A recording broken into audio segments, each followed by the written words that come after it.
Hello दोस्तों, नमस्कार। आपका स्वागत है आपके अपने चैनल हिंदी हब ऑफिशियल पर। तो आज हम दोस्तों आचार्य शुक्ल के निबंधों के वस्तुनिष्ठ प्रश्नोत्तरों पर चर्चा करेंगे।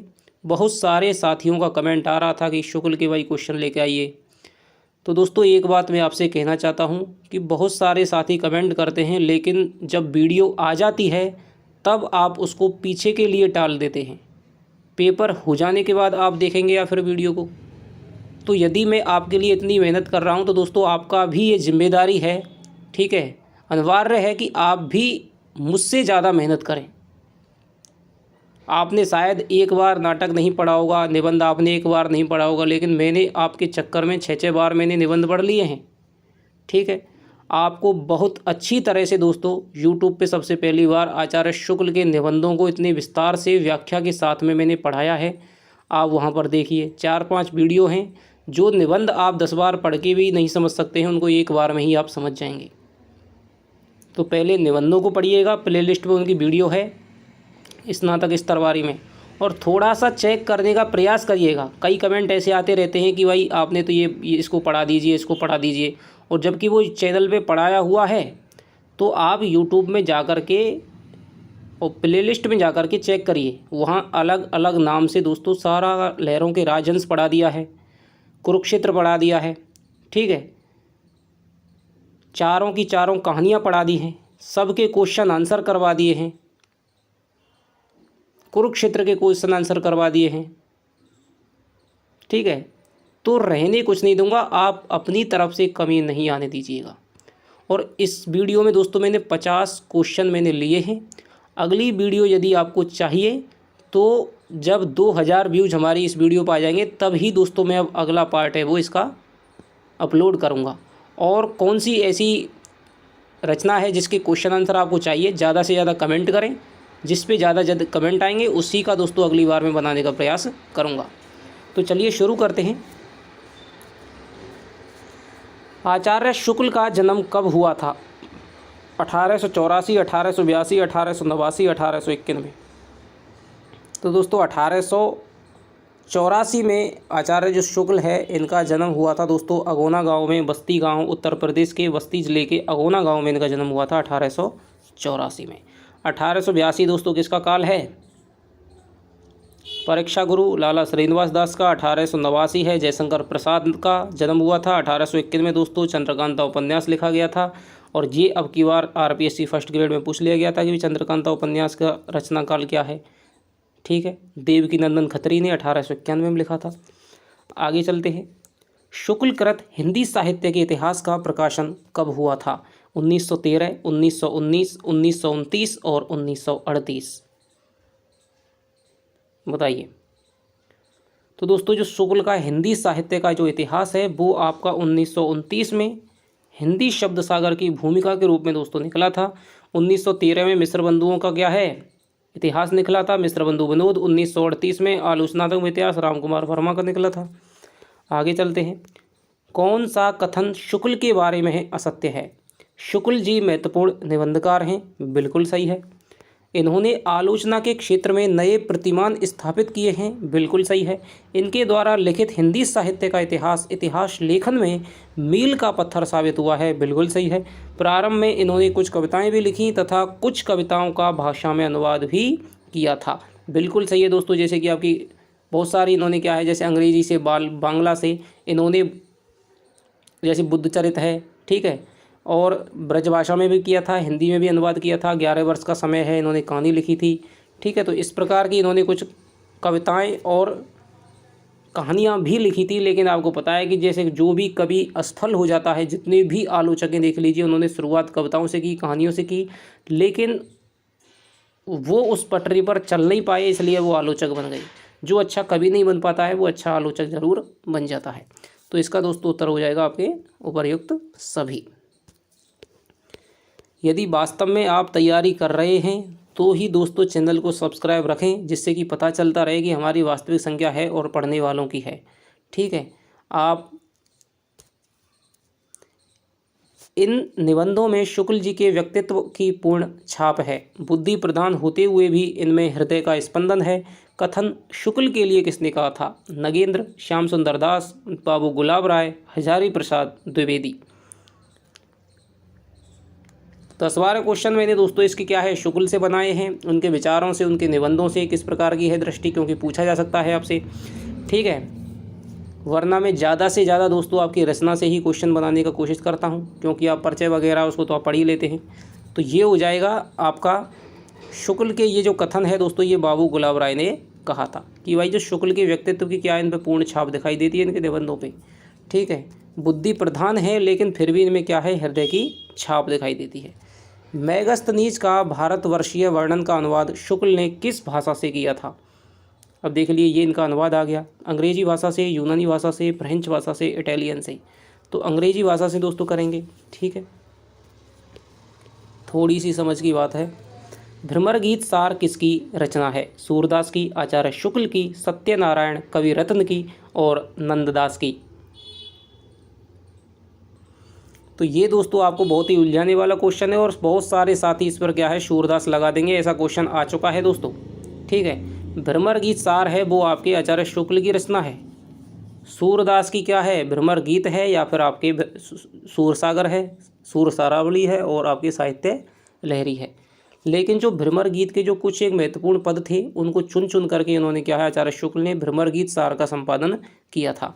सत्यनारायण कविरत्न दोस्तों आपके क्या है, आधुनिकता के और भक्ति काल के समन्वयक माने जाते हैं। रीतिकाल और आधुनिक काल के जो भक्ति काल के समन्वयक माने जाते हैं वो आपके हैं बाबू जगन्नाथ दास रत्नाकर, भक्ति काल के और रीतिकाल के समन्वयक हैं। सत्यनारायण कविरत्न हैं वो आपके आधुनिक काल के और रीतिकाल के समन्वयक हैं। इनकी रचना है दोस्तों भ्रमर दूत। नंददास की रचना है आपके भंवर गीत, ये सूरदास का इनके बाद में, ये अष्टछाप के कवियों में क्या है, विट्ठलनाथ के शिष्य थे और सबसे कनिष्ठ थे। सूरदास के बाद में दोस्तों इनका स्थान आता है। चिंतामणि किसके निबंधों का संकलन है? शुक्ल के, रामविलास शर्मा के, नगेंद्र के, महावीर प्रसाद द्विवेदी के। तो चिंतामणि आपको पता ही है शुक्ल के निबंधों का दोस्तों संकलन है। चिंतामणि निबंध संग्रह पहले किस नाम से प्रकाशित हुआ था? विचार और वितर्क, विचार तंतु, विचार वीथि, चिंतन मणि। तो ये दोस्तों जो चिंतामणि निबंध संग्रह है वो पहले आपके विचार वीथि के नाम से प्रकाशित हुआ था, ठीक है। लेकिन उसके बाद में कुछ एक इन्होंने क्या है निबंध जोड़े और 1900 बताऊंगा नहीं मैं आपको, थोड़ा सा आगे आ रहा है क्वेश्चन। विचार वीथि को क्या है इन्होंने 2-3 निबंधों को जोड़ करके चिंतामणि के रूप में प्रकाशित करवाया था। विचार और वितर्क, कल्पलता ये आपके हजारी प्रसाद द्विवेदी के हैं, ठीक है। चिंतामणि का पहला प्रकाशन कब हुआ था? 1939 में, 1945 में, 1983 में, 1991 में।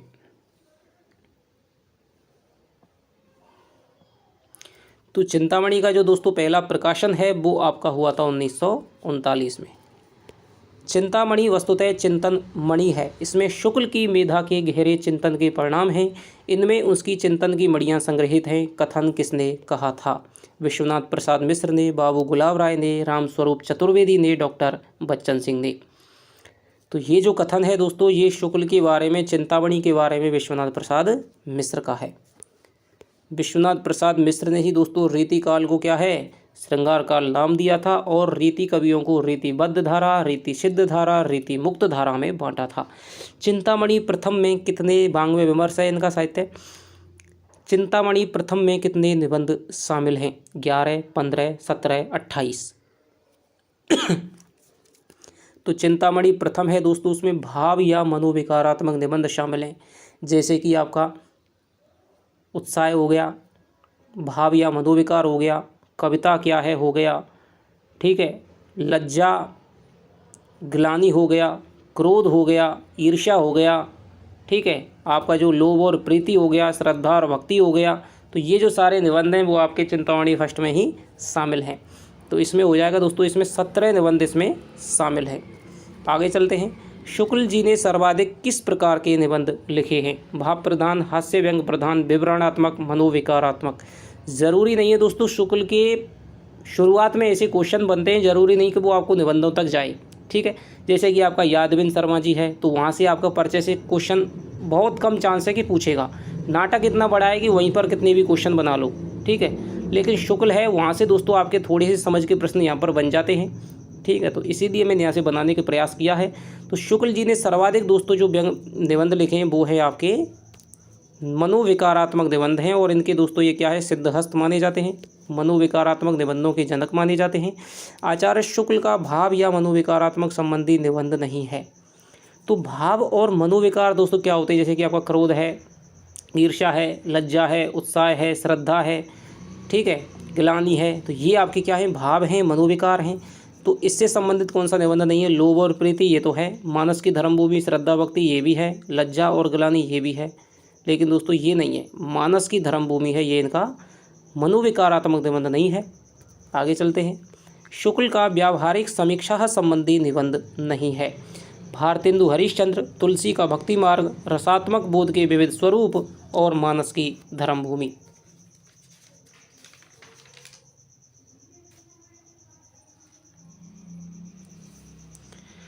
तो दोस्तों व्यावहारिक समीक्षा इन्होंने भारतेंदु हरिश्चंद्र की थी, तुलसी की थी, तुलसी का भक्ति मार्ग और मानस की धर्मभूमि। लेकिन जो रसात्मक बोध के स्वरूप है दोस्तों, ये इनका क्या है, व्यावहारिक समीक्षा संबंधी निबंध नहीं माना जाता है।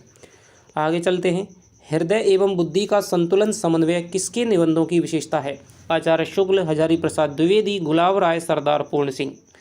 तो हृदय और बुद्धि का दोस्तों बहुत ही सुंदर समन्वय आचार्य शुक्ल के निबंधों में दिखाई देता है, और विश्वनाथ प्रसाद का कथन आपने ऊपर पढ़ लिया।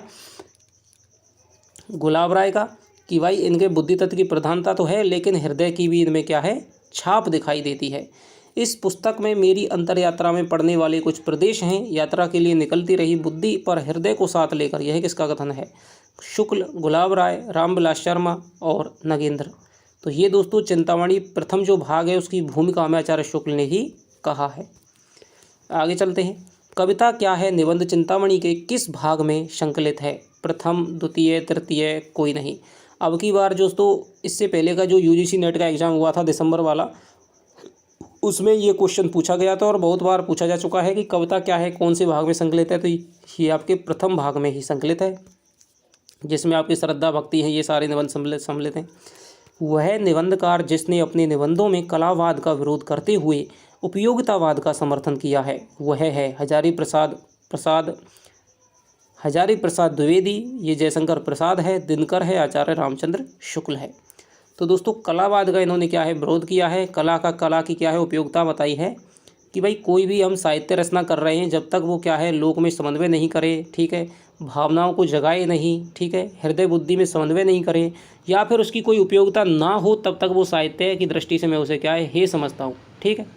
तो यही दोस्तों क्या है, इसमें लोक मंगल की, लोक कल्याण की भावना शुक्ल में बहुत है, और इसी कारण ये तुलसीदास को बहुत ज़्यादा महत्व देते हैं। तो आचार्य शुक्ल ने कहा है कलावाद का विरोध है और उपयोगितावाद का इन्होंने समर्थन किया है। जैसे कि प्रयोगवाद है तो वहाँ पर कला के लिए सिद्धांत है, ठीक है। प्रगतिवाद है, वहाँ पर कला व्यक्ति के लिए सिद्धांत है। रीतिकाल है तो कला के लिए सिद्धांत है। तो यहाँ पर कला का विरोध करते हैं ये। शुक्ल के निबंधों की विशेषता कौन सी नहीं है? भाव या मनोविकारात्मक निबंधों की रचना, बिल्कुल है। विषय व शैली का सामंजस्य, बिल्कुल है, ये शैली है दोस्तों। समास शैली का प्रयोग, बिल्कुल है। अल्पना नहीं है दोस्तों, ये कल्पना है।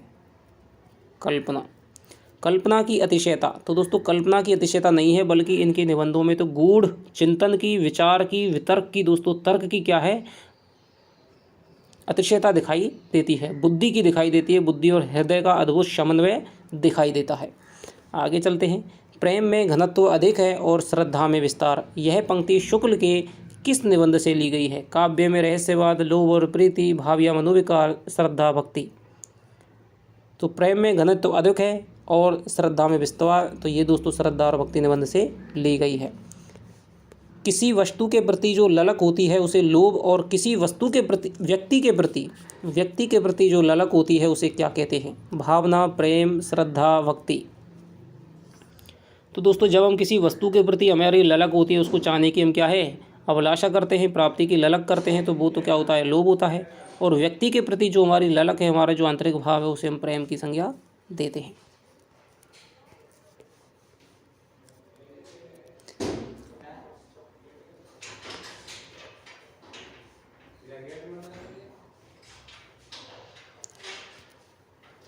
शुक्ल ने अपने निबंधों में कौन सी, ये दोस्तों कौन सी है, कौन सी शैली का प्रयोग अधिक किया है? ठीक है, विवेचनात्मक शैली, समीक्षात्मक शैली, समास शैली या फिर प्रतीकात्मक शैली। तो दोस्तों शुक्ल ने जो निबंधों में प्रयोग किया है वो है आपकी समास शैली। ठीक है, ये थोड़ा सा नीचे लिखना था, 4 ऑप्शन है आपकी, विवेचनात्मक, समीक्षात्मक, समास शैली और प्रतीकात्मक शैली। तो समास शैली इसका उत्तर है। समास शैली का प्रयोग है वो आपके शुक्ल के निबंधों में देखने को मिलता है। शुक्ल के अनुसार उत्साह क्या है? नए कार्यों को करने की इच्छा शक्ति, साहसिक कार्यों को करने की इच्छा शक्ति, किसी कार्य को करने में आनंद की प्राप्ति और साहसपूर्ण आनंद की उमंग। तो दोस्तों आपने पढ़ा है, बहुत अच्छी तरह से मैं आपको बताया था कि भाई ये क्वेश्चन है और इसी प्रकार का प्रश्न 2018 में पूछा गया है। ठीक है, तो ये क्वेश्चन यहाँ से बनने वाला है। तो साहसपूर्ण आनंद की उमंग का नाम ही क्या है? उत्साह है। ये शुक्ल है। शुक्ल का तुलसी का भक्ति मार्ग किस प्रकार का निबंध है? शुक्ल ने निबंध लिखा है दोस्तों तुलसी का भक्ति मार्ग। तो समीक्षात्मक है, प्रतीकात्मक है, भाव या विकोर मनोविकारात्मक है या फिर आपके वर्णनात्मक है?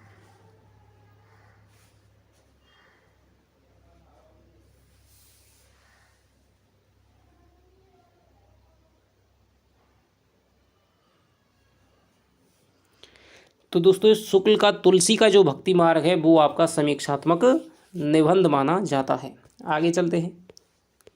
भक्ति धर्म की रसात्मक अनुभूति है किस निबंध की पंक्ति है? भाव या मनोविकार, लोभ और प्रीति, श्रद्धा और भक्ति, काव्य में लोक मंगल की साधनावस्था।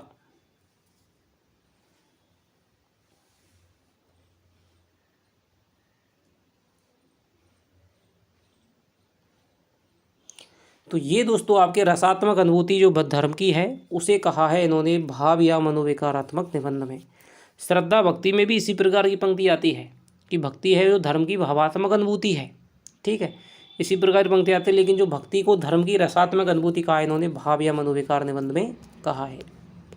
यदि प्रेम स्वप्न है तो श्रद्धा जागरण पंक्ति किस निबंध की है? श्रद्धा, भक्ति, लोभ, प्रीति, भाव या मनोविकार, लज्जा और ग्लानि।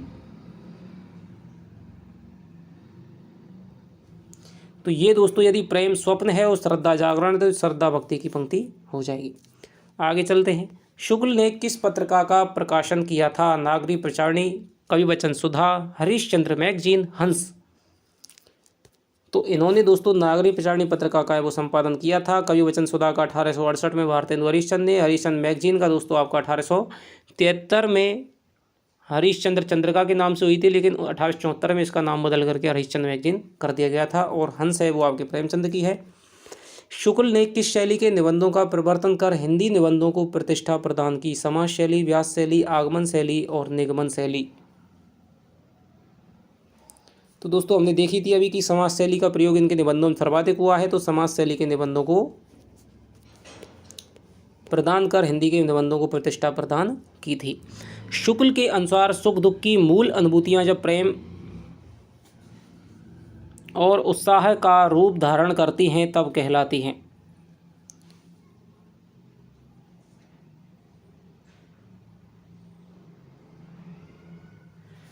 संस्कार, व्यसन, आचरण और मनोविकार। शुक्ल के अनुसार सुख दुख की जब मूल अनुभूतियां जब प्रेम, ठीक है, और आपके उत्साह आदि जो रूप धारण करती हैं तब क्या कहलाती हैं? थोड़ा सा दोस्तों टाइपिंग मिस्टेक है।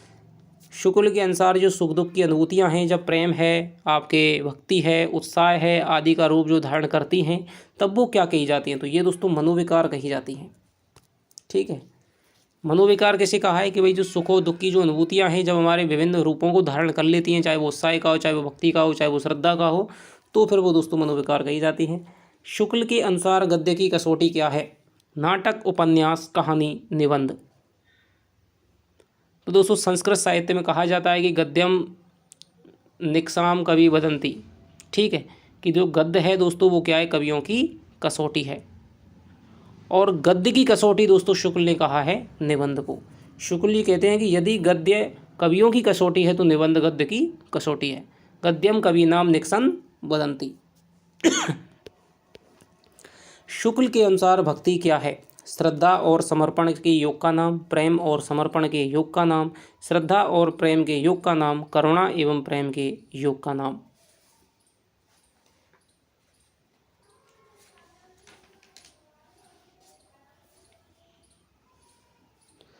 तो दोस्तों भक्ति है वो आपकी श्रद्धा और प्रेम के योग का नाम है भक्ति। ये इन्होंने दोस्तों क्या है श्रद्धा और भक्ति निबंध में कहा है कि श्रद्धा और प्रेम के योग का नाम है वो भक्ति है। लेकिन जो श्रद्धा क्या है धर्म की जो भक्ति है वो धर्म की भावात्मक अनुभूति है, तो वो इन्होंने कहा है भाव या मनोविकार निबंध में। आचार्य शुक्ल ने लोभ और प्रीति का विवेचन किस संदर्भ में किया है? साहित्य, समाज, रस, शास्त्र और उपर्युक्त सभी। तो उपर्युक्त सभी के संदर्भ में किया है। आगे चलते हैं। शुक्ल के निबंधों की विशेषता नहीं है। हृदय व बुद्धि का समन्वय बिल्कुल है। विषय तथा शैली का समन्वय बिल्कुल है। विचारों का बिखराव यही नहीं है दोस्तों। विवेचन विश्लेषण की वैज्ञानिकता बिल्कुल है। विचारों का बिखराव तो दोस्तों इनके किसी भी निबंध में नहीं मिलेगा। लक्ष्मी की मूर्ति आज धातुमयी हो गई और उपासक सब पत्थर के हो गए, पंक्ति किस निबंध की है? लोभ और प्रीति, उत्साह, श्रद्धा, भक्ति, भाव या मनोविकार। तो ये जो निबंध है दोस्तों, लक्ष्मी की मूर्ति है वो आज धातुमयी हो गई है, उपासक है क्या है सब पत्थर के हो गए हैं। तो ये आपके क्या है लोभ और प्रीति निबंध से है। ठीक है, आगे चलते हैं। प्रेम हिसाब किताब की बात नहीं, हिसाब किताब करने वाले भाड़े पर भी मिल सकते हैं पर प्रेम करने वाले नहीं। किस निबंध से है? लोभ, प्रीति, श्रद्धा, भक्ति, ईर्ष्या, क्रोध। तो ये दोस्तों आपकी क्या है, ये आपकी लोभ और प्रीति से है। शुक्ल ने कर्म प्रधान उत्साह को श्रेष्ठ बताया है क्योंकि यह सदा एक रस रहता है, इसमें उत्साह की तीव्रता बराबर बनी रहती है, इसके आनंद में साहस का अत्यधिक योग रहता है और उपर्युक्त सभी। तो आप देखते रहते हैं कि भाई कर्म प्रधान उत्साह को इन्होंने क्यों बताया है? क्योंकि ये सदा, क्योंकि जब आप फल पर नहीं, कर्मण्यवादी कारस्ते मां फलेषु कदाचन, जब आप फल पर नहीं बल्कि कर्म पर जब अपना ध्यान एकत्रित करते हैं तो फिर आपको क्या है फल प्राप्त होने से पहले ही आनंद की उपलब्धि होने लगती है। और ये सदा एक रस रहता है। और उत्साह क्योंकि इसमें भाई फल के होने या ना होने से कोई प्रभाव नहीं पड़ता, आप अपना कर्म करते हैं आपको आनंद प्राप्ति होती है, तो इसमें उत्साह भी क्या है बराबर बनी रहती है। और आनंद में साहस का अत्यधिक योग रहता है। तो प्रयुक्त सभी इसका उत्तर हो जाएगा। आगे चलते हैं। उत्साह निबंध किस कोटि का है? विचारात्मक, भावात्मक या मनोविकारात्मक, मनोवैज्ञानिक। तो ये दोस्तों भावात्मक हो जाएगा, ये भाव या मनोविकारात्मक हो जाएगा। शुक्ल के अनुसार सच्चे उत्साही कौन कहलाते हैं? आनंद भावना के उपासक, क्रियाशील और प्रगतिशील, भाव सौंदर्य के उपासक, कर्म सौंदर्य के उपासक। तो शुक्ल ने दोस्तों कर्म सौंदर्य के उपासकों को ही सच्चा उत्साही कहा है। आगे चलते हैं। तो दोस्तों आप क्वेश्चन जब ही कर पाएंगे जब आप पहले जाकर के निबंधों को ढंग से दोस्तों पढ़ लेंगे। जो जो क्वेश्चन बनने वाली लाइन है वहाँ से मैंने एक एक लाइन पर दोस्तों आपके 2-2, 3-3, 5-5 मिनट तक चर्चा की है और बहुत अच्छी तरह से दोस्तों मैंने आपको निबंधों को पढ़ाया है। यदि आप वहाँ पर निबंध को एक बार भाव समझ लेंगे ना तो फिर आप हज़ारों क्वेश्चन बन सकते हैं इनके निबंधों में से। तो फिर आपको क्वेश्चन की कोई ऐसी ज़्यादा आवश्यकता नहीं रहेगी यदि आपने ढंग से 1-2 बार यदि आपने निबंध को समझ लिया पूरा। और यदि आप दुगनी स्पीड से चौगुनी स्पीड से चला करके और तब समझने का प्रयास करेंगे तो दोस्तों अच्छे मर गए शुक्ल के निबंधों को समझने को लेकर, लेकिन अच्छों की समझ में नहीं आया है। उत्साह में ध्यान, शुक्ल ने जिनको जितना चिंतन, जितना विचार और जितना समय निबंध को लिखने में लगाया है उससे दोस्तों 10 गुना आपको समझने में लगाना पड़ेगा। उत्साह में ध्यान किस पर रहता है? कर्म पर, कर्म के बल पर, व्यक्ति या वस्तु पर, पूरी कर्म श्रृंखला पर। तो दोस्तों यहाँ पर क्या है पूरी कर्म श्रृंखला पर। तो ये कहते हैं कि भाई अब हम बात करते हैं कि उत्साह में व्यक्ति का ध्यान है वो किस पर होना चाहिए। तो हमारी नज़र में उत्साह में व्यक्ति का ध्यान है वो कर्म से लेकर के कर्म पूरी कर्म श्रृंखला तक फैला हुआ दिखाई देता है। ठीक है, फल प्राप्ति तक दिखाई देता है। तो यहाँ पर पूरी कर्म श्रृंखला इन्होंने शब्द यूज किया है। शुक्ल के अनुसार कर्मण्य लोग होते हैं सजग रहने वाले, सदैव क्रियाशील रहने वाले, दृढ़ संकल्पी और कर्मठ, कर्म में आनंद का अनुभव करने वाली। क्योंकि निबंध ऐसी चीज़ है दोस्तों जहाँ से आपके तथ्य पर कोई भी क्वेश्चन आने वाला नहीं है कि भाई इसके कितने पुत्र थे, फलाने क्या है, फलाने कहाँ गया ना। यहाँ पर तो आपके समझने वाले आएंगे, या तो सीधी लाइन उठ करके आएगी और लाइन आपको तभी पता होगी जब आप बार बार उसको क्या है पढ़ेंगे। शुक्ल के अनुसार कर्मण्य लोग कौन होते हैं? सजग रहने वाले, सदैव क्रियाशील रहने वाले, दृढ़ संकल्पी और कर्मठ, कर्म में आनंद का अनुभव करने वाले। तो ये दोस्तों आपका हो जाएगा कर्म में आनंद का अनुभव करने वाले। यदि आप निबंध को पढ़ लेंगे तो आपको 4 ऑप्शनों में से दोस्तों क्या है बहुत ही अलग आपको उत्तर है वो निश्चित रूप से दिखाई देगा। शुक्ल जी सामाजिक जीवन की स्थिति और पुष्टि के लिए किस भाव का प्रचार आवश्यक मानते हैं? करुणा, श्रद्धा, प्रेम, भय।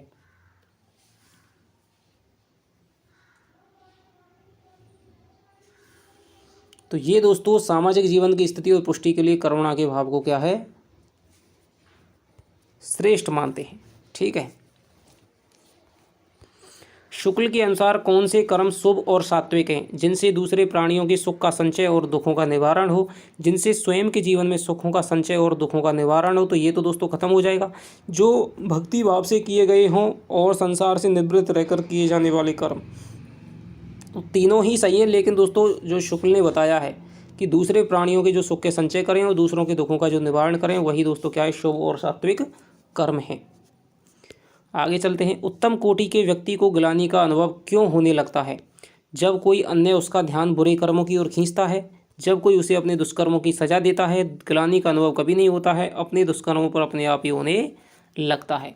जो उत्तम कोटि का जो सज्जन व्यक्ति है दोस्तों, आपने देखा होगा, यदि आपके भी हृदय में ऐसी सच्ची भावना है, तो यदि आप कोई भी ऐसा आपसे गलत काम हो जाता है, तो फिर अब आपको दूसरे को क्या है, ध्यान दिलाने की जरूरत नहीं पड़ती। आप खुद स्वयं ही क्या है, उसका क्या है, पछतावा करते हैं, मन में अफसोस करते हैं। तो अपने दुष्कर्मों पर दोस्तों उत्तम कोटि के व्यक्ति को अपने आप ही क्या अफसोस होता है। आगे चलते हैं। शुक्ल के अनुसार आजकल यश मान प्रतिष्ठा की कसौटी क्या रह गई है? तो दोस्तों जिसके पास में धन है, उसके पास में यश है, उसके पास में सम्मान है, उसकी प्रतिष्ठा है। तो यहाँ पर धनार्जन है दोस्तों। जो जितना धन है क्या है, जिसके पास में लाखों हैं, ठीक है, तो उसको लाखों देने वाले लाखों मिल जाते हैं। लेकिन जिसके पास में एक नहीं है, तो उसको एक देने वाला भी एक भी नहीं मिलता है। लोभ और प्रीति में शुक्ल ने प्रेम का कौन सा रूप श्रेष्ठ बताया है? एकांतिक प्रेम, लोकबद्ध प्रेम, शारीरिक प्रेम, भावात्मक प्रेम। तो दोस्तों यहाँ पर इन्होंने क्या है, सबसे महत्वपूर्ण बताया है लोकबद्ध प्रेम को। ठीक है। जो पूरे संसार से प्रेम करे, हर चीज़ से प्रेम करे, ठीक है, अपने देश से, अपनी मिट्टी से और इसके पेड़ पौधों से, पशुओं से, सबसे दोस्तों प्रेम करे, उसका क्या है, उसके हित में ही कार्य करे, तो उसको लोकबद्ध प्रेम कहते हैं। तो इसको ही इन्होंने सर्वश्रेष्ठ बताया है। शुक्ल के अनुसार प्रेम की उज्ज्वलता की पराकाष्ठा क्या है? प्रेमी अपने प्रिय से प्रतिदान की आशा करे ना, जब प्रेम शारीरिक ना होकर भावात्मक हो जाए, जब प्रेमी प्रिय से मिलन हेतु व्याकुल रहे, या प्रेमी निस्वार्थ भाव से प्रिय की कुशलता की कामना करे। तो यही दोस्तों यह हो जाएगा उत्तर। शुक्ल के अनुसार कविता का अंतिम लक्ष्य क्या होना चाहिए? स्वांतः सुखाय, धन व यश की प्राप्ति, जगत के साथ मनुष्य हृदय का सामंजस्य स्थापित करना, मनोरंजन करना। तो दोस्तों जगत के मनुष्य हृदय के साथ में सामंजस्य करना, यही कविता का शुक्ल ने अंतिम लक्ष्य माना है। शुक्ल के अनुसार हृदय की मुक्तावस्था क्या कहलाती है? ज्ञान दशा, रस दशा, आनंद दशा, काव्य दशा। तो ये जो दोस्तों पंक्ति है वो आपकी कविता क्या है नामक निबंध से ली गई है। और शुक्ल यहाँ पर क्या कोटेशन कहते हैं कि जिस प्रकार से आत्मा की मुक्तावस्था ज्ञान दशा कहलाती है, उसी प्रकार हृदय की मुक्तावस्था रस दशा कहलाती है। और मनुष्य की वाणी हृदय की रस दशा को व्यक्त करने के लिए शब्द विधान करती आई है, उसे ही हम क्या है, कविता कहते हैं। तो ये दोस्तों क्या है, रस दशा कहा है इन्होंने। ठीक है। और बहुत बार दोस्तों ये कथन पूछा जाता है कि जिस प्रकार आत्मा की मुक्तावस्था ज्ञान दशा कहलाती है और हृदय की मुक्तावस्था रस दशा कहलाती है, तो उसे कविता कहते हैं। ये कथन किसका है? तो ये आचार्य शुक्ल का है। किसी इच्छित वस्तु के अभाव में उसकी प्राप्ति या रक्षा की जो इच्छा जागृत होती है, उसे कहते हैं लोभ, प्रीति, करुणा और क्रोध। तो दोस्तों किसी आप माने कोई आपको चीज़ क्या है, बहुत ही ज़्यादा अच्छी लगती है और उसका आपको क्या है, अभाव है, वो आपके पास में नहीं है, तो उसकी प्राप्ति की आप आशा करेंगे, तो क्या करेंगे आप? लोभ करेंगे। और यदि ये व्यक्ति के प्रति हो तो उसे प्रेम कह देंगे। तो ये दोस्तों आपके हमारे 50 क्वेश्चन हो गए। तो आपको किस प्रकार के लगे? मुझे लग रहा है अभी इसमें से बहुत कुछ छूट गया है, तो आप जल्दी से जल्दी इस वीडियो को क्या है, देखिए। ठीक है। क्योंकि एक दिन नहीं देखिए, चलो कोई दिक्कत नहीं, आपको नहीं लग रहा है कि भाई हमारा वो टॉपिक है, लेकिन 2-3 दिन तक भी वीडियो पे क्या है दोस्तों, आपके 5000 हमारे साथी जुड़े हुए हैं, लेकिन फिर भी आपके 3 से 4 से 5 से व्यूज आते हैं। तो ये सही नहीं है दोस्तों। इससे आपका क्या है, पता लगता है कि भाई आप अपने अध्ययन के प्रति क्या है, समर्पित नहीं है। ठीक है। तो आप वीडियो को अच्छी तरह से दोगुनी स्पीड में, और उसको क्या फ़ायदा हो जाएगा आपको, एक वीडियो यदि आ रही है आपको अच्छी मिल रही है, ठीक है, पूरे यूट्यूब पर आप छान मारिए, कहीं पर भी आपको इस प्रकार की वीडियो नहीं मिलेगी। किसी भी गाइड को आप ला करके पटक दीजिए, कोई भी वीडियो आपको इस प्रकार का क्वेश्चन आपको नहीं दे सकता। क्योंकि गाइड निकालने वालों की एक सीमा होती है कि उनको परीक्षा से 3-4 महीना पहले निकालनी पड़ेंगी, और उनके पास में इतना समय नहीं होता है। हर परीक्षा की वो लगे रहते हैं निकालने के लिए, तो इतना समय नहीं होता कि हर कोई क्वेश्चन को वो लिख लें। तो मैं आपको बताए शुरू से ही स्नातक स्तर पे आपको बहुत अच्छी तरह से आपको क्या है, मेहनत करवा रहा हूँ। तो यदि आपको इसके कम से कम दोस्तों 20 या 22-23 क्वेश्चन आप देखने को आपको मिलेंगे। और जितना मैं आपको बोलते समय बताता हूँ रचनाकारों के बारे में, हिंदी साहित्य के इतिहास है वो पूरा पढ़ा दिया आपको। जो किताब है वहीं से आपके सारे क्वेश्चन मिल जाएंगे, तो उसको भी आप लगातार देखते रहिए। जितना मैं आपको बोलते समय दोस्तों आधे से क्वेश्चन तो आपके बोलते समय मैं आपको बहुत बता देता हूँ। तो चलिए आपसे मिलता हूँ अगली वीडियो में, तब तक के लिए दोस्तों बाय बाय, जय हिंद, जय भारत।